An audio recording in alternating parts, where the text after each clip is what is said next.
So we are continuing with indefinite integration, and today we'll take a significant step in learning integration by substitution.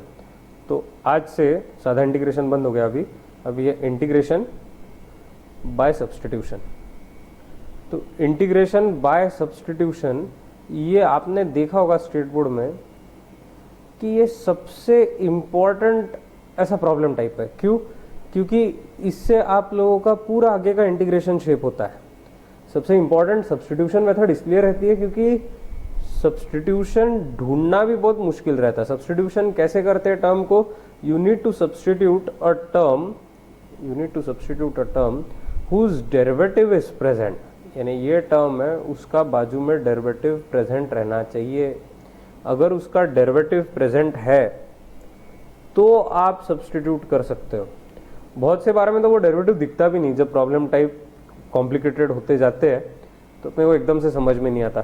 So trick is to analyse the entire problem, look where its derivative is present, किस term का derivative present हो सकता है, और उस हिसाब से anticipate करके सब्सटीट्यूट करना पड़ता है. तो मैं आप लोगों को पूरी प्रोसेस पढ़ाऊंगा, मैडम ने पढ़ाई है, लेकिन फिर भी मैं यहाँ पे अच्छे से डिस्कस करने वाला हूँ डिटेल में. कुछ नए ट्रिक्स भी आप लोगों को शायद मिलेंगे, कुछ नए प्रॉब्लम्स भी दिखेंगे, कुछ रिपीटेशन भी होगा. You have to accept it. Repetitions are good for integration, उससे और रिविजन और प्रैक्टिस होते जाती है. चलो स्टार्ट करते हैं. आप लोगों को सबसे पहले स्टैंडर्ड रिजल्ट्स तो पता ही है. तो स्टैंडर्ड रिजल्ट्स आज जिसके ऊपर अपन सॉल्व करने वाले वो पहले स्टैंडर्ड रिजल्ट्स में डिस्कस कर लेता हूँ. तो पहला स्टैंडर्ड रिजल्ट जैसे कि आप लोगों को पता है integral of tan x dx रहता. तो इंटीग्रल ऑफ tan x क्या रहता है? हमेशा आप लोगों को पता है it is log of mod of sec x plus c. ये तो सबको आता ही है. फिर दूसरा जो स्टैंडर्ड रिजल्ट है वो अपना रहता है integral of cot x, and you also know about this, it is actually log of mod of sin x plus c. फिर थर्ड रिजल्ट जो है वो है इंटीग्रल ऑफ sec x, जो कि है log of mod of sec x plus tan x plus c. और फिर जो नेक्स्ट रिजल्ट है वो है fourth integral of cosec x, which is log of mod of cosec x minus cot x plus c.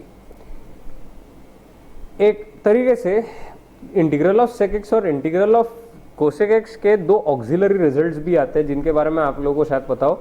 ये जो result रहता है integral of sec x, sorry I just need to write the final result here and not the integral sign. So this is log of mod of tan of pi by 4 plus x by 2 plus c. ये भी एक result रहता है, कभी कभी options में ये दिया रहता है. और इसका और एक form integral of cosec x का रहता है log of mod of tan of x by 2 plus c. So I hope you are already aware of this. ये दोनों रिजल्ट शायद आप लोगों को पता होंगे, यानी चारों रिजल्ट्स इन टोटल. और साथ में आज अपन और एक पार्ट करने वाले, वो रहता है integral of f of x to the power n into f dash of x. ऐसा थोड़ा सा देखेंगे. That is always f of x to the power n plus 1 upon n plus 1 plus c. ये कहाँ से आने वाला है? Because you are going to substitute f of x as equal to t, तो फिर वो t to the power n dt के फॉर्मेट में कन्वर्ट हो जाएगा, and that's how you will get the result. So this is problem type. ये चारों के ऊपर बेस्ड एक प्रॉब्लम टाइप हो गया, और इसके ऊपर बेस्ड दूसरा प्रॉब्लम टाइप है. ये दो अपन कवर करेंगे. फिर ऑफ कोर्स ऐसा भी रहता है थर्ड प्रॉब्लम टाइप, फिर वो अपन ये देखेंगे. इट इज से f dash of x upon f of x, ये वाला f dash of x upon f of x. ये फिर वो log of mod of f of x वाला आता है. फिर ये एक प्रॉब्लम टाइप हुआ. ऐसे ऐसे बहुत सारे हैं. फिर एक इंटीग्रल ऑफ सब्सटीट्यूशन में पैटर्न्स आइडेंटिफाई करना बहुत ज़रूरी है. फिर एक रहता है f dash of x upon under root of f of x and so on. So you are understanding what I am trying to say, कि ये सब अपने को देखना है एक एक करके. But as of now, as far as I am concerned, ये दो प्रॉब्लम टाइप्स आज अपन डिस्कस करने वाले हैं. सो ये इसको साइड में रख देते हैं यार, बिल्कुल ही नहीं होना ये. तू जा यहाँ से, चल. Okay, now let us talk about the first question today, and you are already aware of this problem type. सब लोगों को ये आता है पहले से, लेकिन ठीक है, फिर भी मैं आपके साथ में ये डिस्कस कर लेता हूँ. Okay, so the first problem type that we are going to discuss is integral of 1 upon cos of x minus a into cos of x minus b dx। ये मैंने पहले ही बताया आप लोगों को, कुछ आपको रिपीटेशन ज़रूर दिखेंगे। इसका मतलब ये नहीं कि आप इसको स्किप करो, क्योंकि ये रिवीजन भी ज़रूरी रहती है। ये आगे के मार्च अप्रैल मई तक के याद रहना चाहिए आप लोगों को। तो मेरा बोलना ये है यहाँ पे कि आपको सिर्फ आइडेंटिफाई करना है कि डिनोमिनेटर के टर्म्स कौन से रहते हैं। The process is identify the denominator terms. Now cos and cos are present in cos formula. These are terms of cos formula. Of course cos formula के पार्शियल टर्म्स है ना, सम टर्म्स। तो अब मेरा ऐसा बोलना है कि अगर ये कॉस फॉर्मूला के टर्म्स है तो आप उल्टा काम करना, आप न्यूमरेटर और डिनोमिनेटर में, numerator and denominator multiply by, some of you are thinking correctly, sine of B minus A. क्योंकि ये कॉस कॉस कॉस यानी कॉस का फॉर्मूला है। अगर यहाँ कॉस साइन रहता तो वो साइन का फॉर्मूला रहता, तो अपन ने उल्टा काम किया रहता, अपन ने कॉस ऑफ बी माइनस ए से मल्टीप्लाई किया रहता। So the process is, if the terms in the denominator are a part of sine, then you multiply by cos, and if the terms are in cos, then you multiply by sine. That's the process. I hope all of you are understanding this. अब इसके बाद में जैसा कि मैंने बताया आप लोगों को, साइन ऑफ बी माइनस ए से मल्टीप्लाई और डिवाइड करना। तो एक साइन ऑफ बी माइनस ए बाहर रखना और दूसरे साइन ऑफ बी माइनस ए को अंदर dx में एंट्री दे देना, क्योंकि अपन x इंट्रोड्यूस करने वाले हैं। अब नीचे यहाँ रहता है cos of x minus a into cos of x minus b d x. I know madam must have done an excellent job in explaining you all these concepts, है ना, तो आप लोगों को ऑलरेडी आता ही है। So this is b minus a integral sine of x minus a minus x minus b, ऐसा लिखना चाहिए, यानी एड एक्स सब्ट्रैक्ट एक्स कर दिया एंगल के अंदर, upon cos of x minus a into cos of x minus b. This is a very mechanical process. You can confirm कि ये एक्स एक्स कैंसिल आउट हो रहा है कि नहीं, यहाँ से ये एक्स और ये एक्स कैंसिल आउट हो रहा है और बराबर बी माइनस ए आ रहा है, जो कि आना चाहिए था।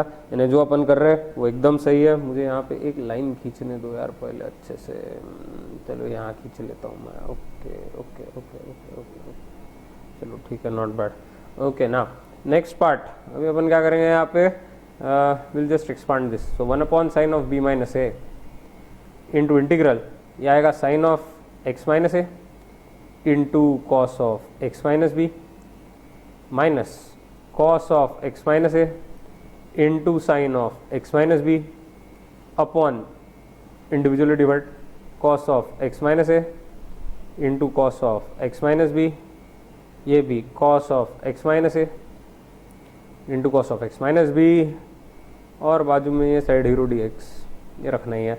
अब आप लोगों को पता है ये टर्म कैंसिल आउट हो रही है, साथ में ये टर्म कैंसिल आउट हो रही है। So you are getting this as tan of x minus ए।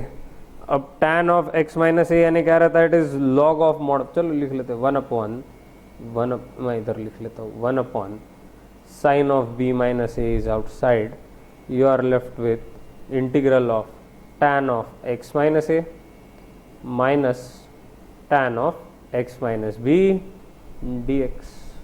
बढ़िया आ गया ऐसा, बराबर। अब नेक्स्ट स्टेप में, लास्ट स्टेप में इंटीग्रल करना है इसका। सो 1 upon sine of B minus a into, इसका इंटीग्रल आ जाएगा log of mod of sec of x minus a minus log of mod of sec of x minus b plus c. So this is the final answer. I hope all of you are understanding this. सब लोगों को जम गया हो. Okay, now let's proceed further.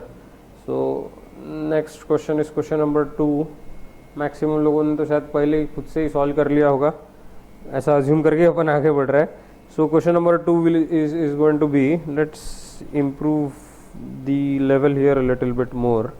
So question number 2 is integral of sin x minus x cos x upon x into x plus sin x dx. मस्त problem है. Integration में pattern identify करना जरूरी है. अब आप क्या सब्स्टिट्यूट करोगे सोचो तो एक बार. अगर आपने सोचा होगा कुछ सब्स्टिट्यूट करना है sin x equal to t वगैरह, तो आप गलत हो. पहले तो सब्स्टिट्यूट करने से पहले ये जो डिनोमिनेटर है, इंटीग्रेशन में डिनोमिनेटर घपले का रहता है, ये x प्लस साइन एक्स दिख रहा है कि नहीं सबको? अब ये x प्लस साइन एक्स ऐसा अगर इधर प्रोड्यूस कर सके तो मुझे यहाँ एड x करना पड़ेगा, एट द सेम टाइम मुझे यहाँ पे सब्ट्रैक्ट x करना पड़ेगा. So that should be my first step. And in addition to that what I am going to do is I am going to separate it from the denominator. यानी मैं क्या लिखने वाला हूँ यहाँ पे, I am going to write this as sine x plus x upon x into x plus sine x minus, क्योंकि एक ये टर्म और ये टर्म दोनों से माइनस साइन कॉमन निकाल सकते हैं, और यहाँ पे दूसरा इंटीग्रल लिख सकते हैं. माइनस साइन कॉमन, यहाँ आ जाएगा x cos x plus x upon x into x plus sine x D x. बराबर जमा की नहीं गणित. ये sine x x plus sine x cancel, यानी यहाँ पे सिर्फ 1/x dx है. At the same time if you observe this term, I can take out x common. I am left with 1 plus cos x upon x into x plus sin x dx. अब ये x cancel out हो गया. अब सबसे बढ़िया बात ये है कि x प्लस साइन एक्स का डेरिवेटिव ऊपर प्रेजेंट है. So it's like F dash of x upon F of x, है ना. तो ये कितना आ जाएगा फिर 1 अपॉन एक्स यानी log of mod of x minus log of mod of x plus sin x plus c. In the last step you can just write log m minus log n as log of m by n. So x upon x plus sin x plus c, and this is the easiest way of getting this answer. कोई substitution में complication नहीं, कोई वांधे नहीं, best technique है. और एक question देखो यहाँ पे, दिस इज क्वेश्चन नंबर 3. अब क्वेश्चन नंबर 3 में टर्म है integral of sine 2x dx upon A square sine square x plus B square cos square x. अब जिन्होंने इंटीग्रेशन पढ़ा है और जिनको थोड़ा बहुत इंटीग्रेशन का नॉलेज रहता है उनको अलग ताव आता है. वो क्या, वो सोचते हैं यहाँ पे कि sine A sine square x plus B cos square x है ना, divide by cos square x कर लो और हो गया सत्यानाश प्रॉब्लम का. अगर आपने यहाँ पे divide by cos square x किया तो आगे सॉल्व मुश्किल से होगा. यानी सॉल्व होगा शायद, लेकिन बहुत लंबा जाएगा, तकलीफ होगी. That's not the method. Remember it is dx upon a sine square x plus B cos square x and not some term upon a sine square x plus B cos square x. जब आप लोगों को formula पता था तो वो ऐसा था ना, dx upon A cos square x plus B sine square x. तो ये टर्म और ये टर्म में डिफरेंस है ना, ये प्रॉब्लम ऐसा थोड़ी है. So now what I am trying to suggest to you is just substitute. आप बोलो let a square sine square x plus B square cos square x is equal to t. ऐसा क्यों लिखना? क्योंकि साइन स्क्वायर एक्स और cos square x दोनों का derivative sign 2x है, तो वो प्रेजेंट है न्यूमरेटर में. अब चलो इसको डिफरेंशिएट करते हैं. तो ये कितना आ जाएगा फिर, A square into 2 sine x cos x यानी साइन 2x. तो ये आएगा ए स्क्वायर साइन 2x, डायरेक्ट लिख रहा हूँ अभी आपके सामने, minus B square sine 2x again dx is equal to dt. यानी साइन 2x कॉमन निकाला, dx is equal to dt upon coefficient नीचे फेंक दिया, A square minus B square. So 1 upon A square minus B square is outside. Integral sine 2x dx जैसा कि अपन देख रहे हैं वो dt बन जाएगा, कोइफिशिएंट नीचे ले लिया. A square sine square x plus B square cos square x पूरा था t, यानी ये सिर्फ ऐसा आ गया. So this is 1 upon A square minus B square times log of mod of t plus c. Back substitute in the last step and you will get the final answer. So 1 upon a square minus b square times log of mod of a square sin square x plus b square cos square x plus c. So that is the final answer. Let's proceed to the next problem then. Question number 4. Question number 4. हाँ, अब question number 4 में थोड़ा सा और ऊपर चलते हैं level में, लेकिन फिर भी ये आप लोगों को आते ही होगा. tan x into tan 2x into tan 3x dx. अब ये 3 tan टर्म्स है. ऑब्जर्व दैट इसमें फिर से पैटर्न्स ढूंढने पड़ते हैं, पैटर्न्स ढूंढने पड़ते हैं। यानी क्या, तो मुझे ये रियलाइजेशन होता है कि ये x टर्म और ये 2x टर्म ऐड करके tan 3x मिलेगा ना मुझे, ये दो एंगल्स को ऐड किया, then I get the third angle.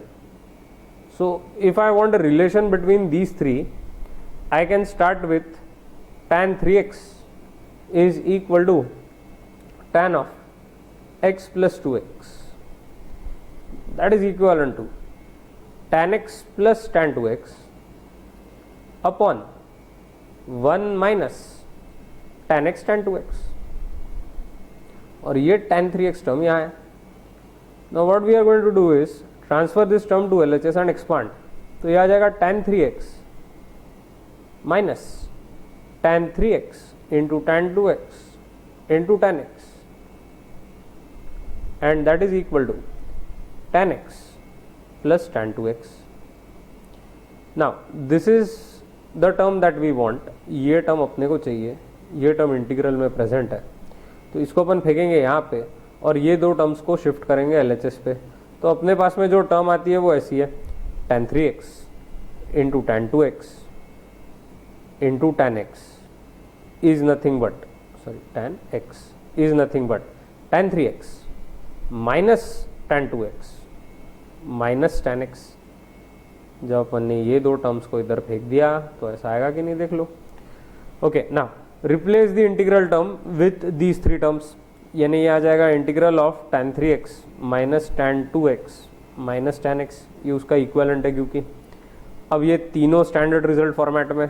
तो पहला आ जाएगा log of mod of sec of 3x upon 3 minus log of mod of sec of 2x upon 2 minus log of mod of sec x plus c, and that's the final answer. I hope this is clear, सब लोगों को ध्यान में आ रहा है कैसे solve कर रहा हूँ मैं। Okay, now let's proceed to the next problem then, and that is going to be question number 5. okay, question 5, ठीक है। अब यहाँ से इस पॉइंट से शायद आप लोगों को एक दो नए क्वेश्चंस मिले, शायद से, पता नहीं अभी आप लोगों ने कितने सॉल्व किए और कैसे सॉल्व किए उसके ऊपर एक्चुअली डिपेंड करता है, लेकिन मैं आपके सामने अभी नया क्वेश्चन रख रहा हूँ। So you just have a look at this and see if you can get the answer. So this question is integral of x to the power 4 minus x whole to the power 1 by 4 upon x to the power 5 dx, ये problem है। तो भी यहाँ पे गड़बड़ ये x to the power 5 है, और हाँ ऑफ कोर्स ये 1 by 4 पावर भी है। फिर आप बोलोगे ये भी तो गड़बड़ टर्म है, हाँ बोल सकते हैं, सभी तीनों पूरा प्रॉब्लम गड़बड़ है। सो यहाँ पैटर्न्स ढूंढने पड़ते हैं। अब पैटर्न्स ढूंढने पड़ते हैं यानी कैसे? सो जनरली मैं क्या करता हूँ, जब ये मेरा ऐसा एक बेसिक रूल है, I apply this but doesn't mean that it will be applicable every time. So remember that this is just a suggestion, okay, and not the actual method. So whenever there are terms with radical sign, यानी 1/4 3/4 ऐसे है ना, radical sign है कि नहीं 1/4। So we take out the highest power x common, highest power x term common. ये actually मैं method use करके देखता हूँ हर बार, और बहुत से बार में मेरी मेथड क्लिक हो जाती है। तो यहाँ से मैं क्या कॉमन निकालूंगा, x to the power 4, but remember that x to the power 4 contains the power 1/4। So actually जो बाहर निकलने वाला है कॉमन वो x बनेगा, लेकिन x to the power 4 bracket से कॉमन निकाला था, तो अंदर के टर्म से तो भेदभाव नहीं कर सकते, उसको x to the power 4 से डिवाइड करना ही पड़ेगा। तो x to the power 4 से जब डिवाइड करोगे ये टर्म बनेगी 1 और ये टर्म बनेगी 1/x³। There is a pattern again, dx upon x to the power 5। अब ये x कैंसिल आउट हुआ, यहाँ पे ये बन गया x to the power 4। मैंने क्यों बोला था पैटर्न है, क्योंकि अब अगर मैंने होल टू द पावर 1/4 ये नहीं भूलना, हाँ, अब मैंने 1 - 1/x³ इक्वल टू t डाल दिया। If I substitute 1 - 1/x³ is equal to t, तो 1 का डेरिवेटिव तो होने वाला है 0, लेकिन -1/x³ का आ जाएगा +3/x⁴ dx and that is equal to dt. So what is dx upon x⁴? That is going to be 1/3 dt. So dx upon x⁴ is nothing but 1/3 dt. और ये जो वैल्यू है ये t अपने को पता ही है. So bracket is t to the power 1/4 dt. Integrate this, यानी ये कितना आ जाएगा 1/3 t to the power 5/4 upon 5/4 plus c. आपका चॉइस, इसको लिख सकते हो 4/15 हाँ, 1 - 1 अपॉन x³ whole to the power 5/4 plus c. देख लो, ऐसा फाइनल आंसर आना चाहिए अपना. And I think this is the correct answer. I think that, हाँ मुझे ऐसा लग रहा है ये बराबर है, पूरा तो इंटीग्रेट हो चुका है. चलो नेक्स्ट प्रॉब्लम पे चलते हैं फिर. And the next problem is of course this one. So integral of, कौन सा था यार क्वेश्चन नंबर, कौन सा था क्वेश्चन नंबर है, मुझे एक ये भी इंक्रीज कर ही लेना पड़ेगा. Okay, let me just add one more page over here and one more page over here. ठीक है, चलो कोई बात नहीं. सो क्वेश्चन नंबर 5 हो गया था ना अपना, क्वेश्चन 5 हो गया था. So let's solve question number 6. So that is integral of cos to the power 9x upon sin x dx. मस्त सब्सटीट्यूशन वाले प्रॉब्लम्स है सब. अब ये थोड़ा कंपैरेटिवली आसान है. In case of cos and sin, higher power terms को हमेशा even term into linear term ऐसा कन्वर्ट करना चाहिए. यानी जैसे ये cos टू द पावर 9 है, तो cos टू द पावर 9 वाले टर्म को cos to the power 8x into cos x ऐसा लिखना चाहिए. Generally that is the rule. Okay, generally that is the rule, that's what I am trying to say. तो अभी यहाँ पे फिर से एक बार, not every time, this is just one of my observations. तो इसको लिखते वक्त आप लिख सकते हो cos to the power 8x into cos x upon sin x dx. अब आप क्या कर सकते हो कि जो cos to the power 8x है उसको लिख सकते हो cos square x whole to the power 4 into cos x upon sin x dx. So in the next step, it's all about patience. I can write cos square x as 1 minus sin square x. ये पूरी तैयारी है substitution की. Whole to the power 4 into cos x upon sin x dx. So I can now substitute sin x equal to t. तो cos x dx equal to dt बन जाएगा. So cos x dx ये बना dt. हर एक sine term t से replace हुई, यहाँ पे आ जाएगा 1 minus t square whole to the power 4 by t d t. बराबर लिखा. अब आगे इसका एक्सपांशन लंबा जाने वाला है, लेकिन ठीक है, कोई बात नहीं, अपने को आता है binomial expansion. So this is 1 minus 4 t square plus 6 t to the power 4 minus 4 t to the power 6 plus t to the power 8 upon t d t. एक काम करते हैं, हर एक को इंडिविजुअली टी से ही डिवाइड कर लेते हैं. सो अपॉन टी यानी बार बार मुझे फिर स्टेप्स लिखने की ज़रूरत नहीं, इंडिविजुअली टी से डिवाइड कर लिया. So all I need to do now is reduce these terms and integrate. So that's just one last step remaining. अभी यहाँ पे फाइनल आंसर में आ जाएगा log of mod of t यानी log of mod of sin x minus 4t square by 2. तो 4 sin square x by 2 आप reduce कर लेना बाद में, plus 6 sin to the power 4x upon 4 minus 4 sin to the power 6x upon 6 plus sin to the power 8x upon 8 plus c.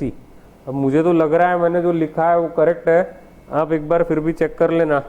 I think that is right. Okay, and this is the correct answer, question number 6. So let's proceed to next problem, that is question number 7. तो problem हो रहा है, solve बढ़िया हो रहा है. अभी question number 7 आपके सामने ये रहा.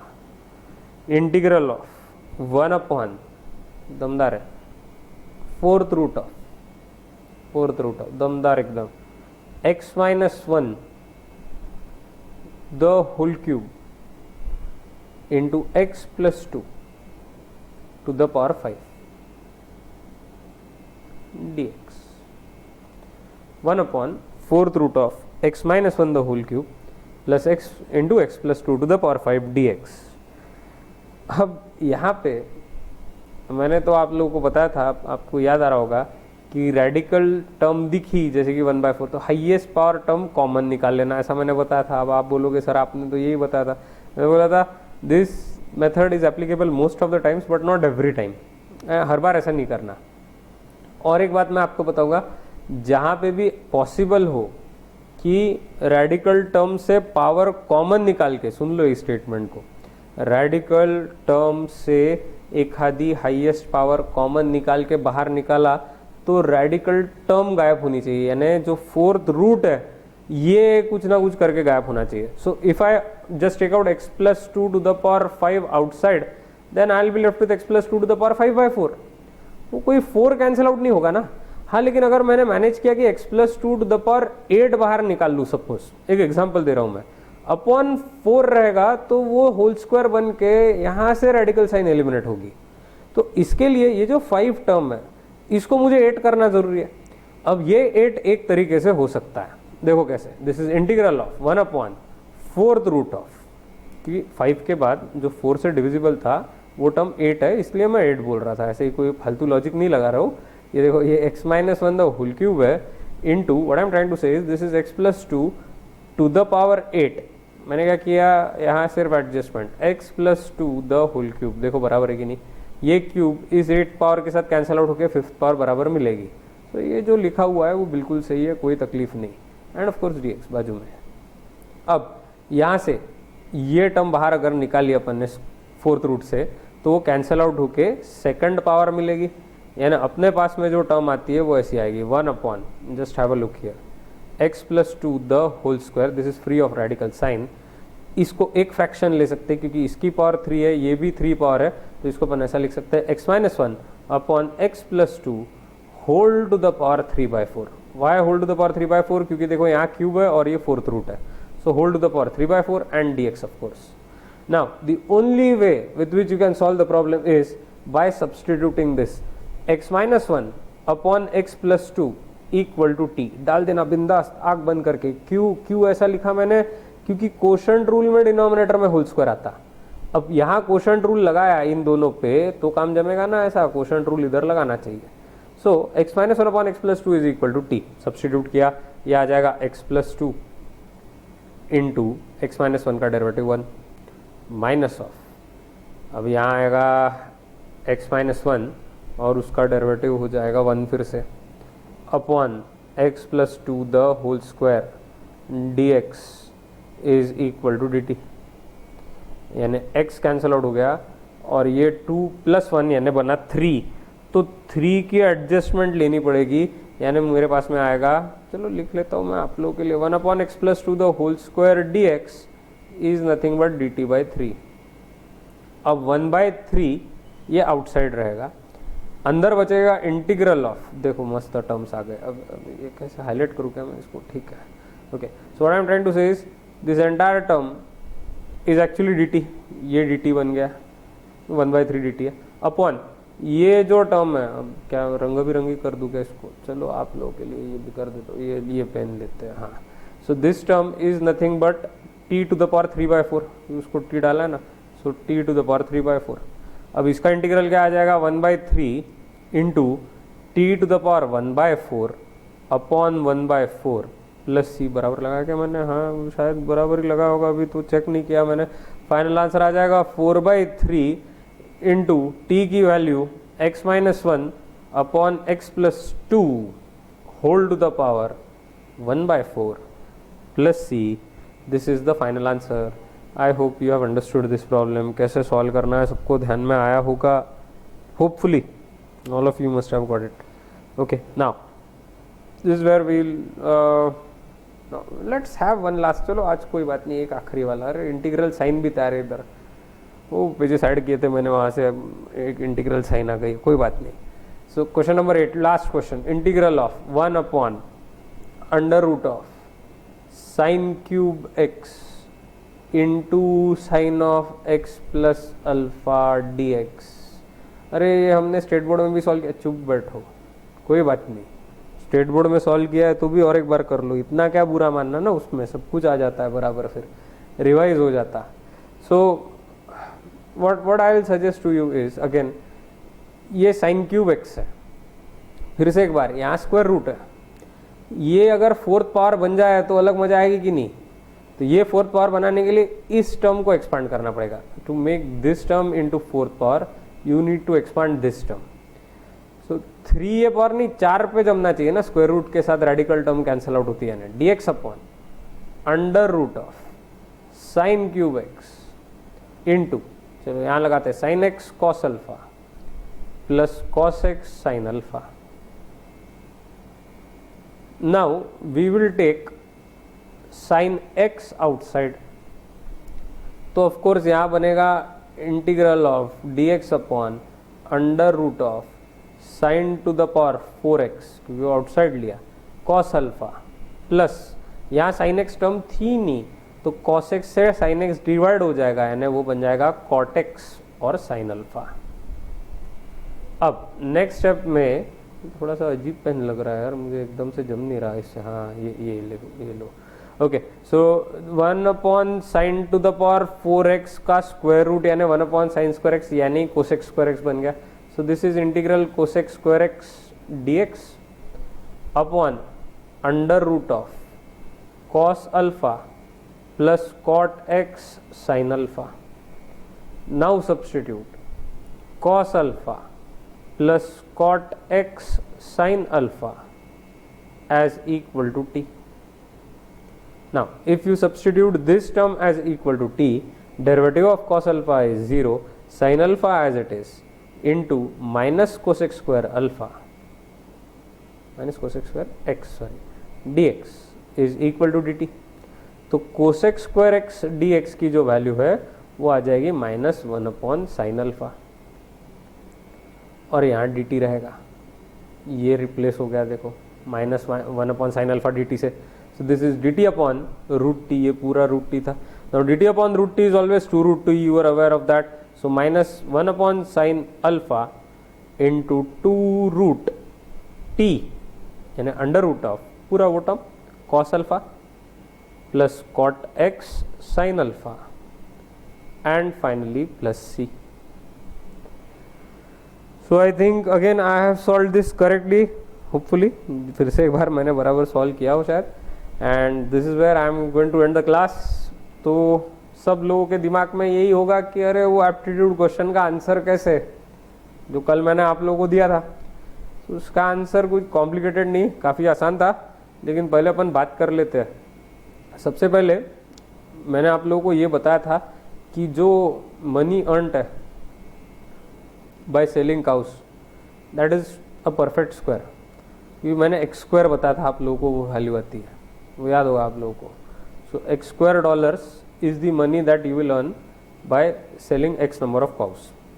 सो अगर परफेक्ट स्क्वायर है, जैसे कि आपने सपोज 10 कंसिडर कर लिया कि 10 काउस थे, तो उनको आपने $10 पे बेचा, सो इंटू $10 ले लिया, तो ये हो गई टोटल फिर 100। अब $100 आपके पास में अगर होंगे तो आपने लैम्प्स खरीदे फॉर $10 अ पीस, यानी आपके पास में 10 लैम्प्स आ जाएंगे।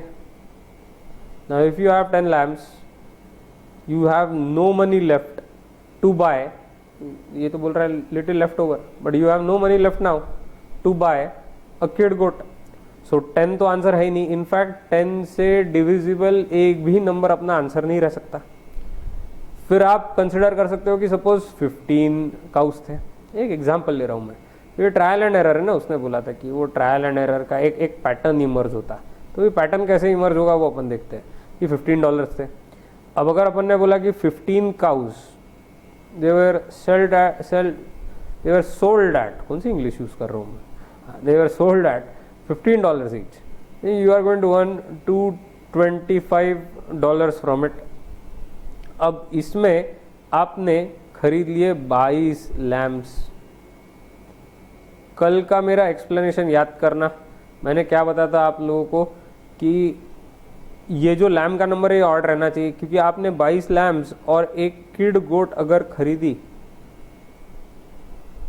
तो जो आपके पास में मनी आता है, सॉरी जो आपके पास में एनिमल्स आते हैं वो ऑड नंबर हो जाएंगे, लेकिन आपको चाहिए थे इवन नंबर ऑफ एनिमल्स। तो ये तो 23 आ गया, सो 15 ऐसा आंसर भी नहीं रह सकता। सो अगर आपने ट्रायल एंड एरर से पैटर्न इमर्ज करवाया ना तो एक पहला आंसर 14 पे आता है बराबर। कैसे देखो, if you had 14 cows and you sold it at $14 a piece, then you learn $196 in total। अब इसको अगर आप लोग डिसाइड करते हो कि नहीं हाँ चलो ठीक है मुझे अभी परचेस करना है lamps, then you will purchase 19 lamps in total, बराबर, for of course $10 a piece। So you have spent $190 now। As a result $6 remain, बराबर, $6 remain। अब $6 अगर बचे हुए हैं तो इसके ऊपर से आप क्या कंक्लूजन निकाल सकते हो कि इस $6 की आपने किड गोट खरीद ली। अब जो ब्रदर 1 था उसको मिले 10 लैम्प्स, यानी उसको मिला $100 वर्थ, और जो ब्रदर 2 है उसको मिले 9 लैम्प्स क्योंकि 19 थे, और एक किड गोट, यानी 9 लैम्प्स प्लस 1 किड गोट, यानी उसको मिले $90 प्लस $6, जैसा कि आपने यहाँ पे देखा, यानी 96।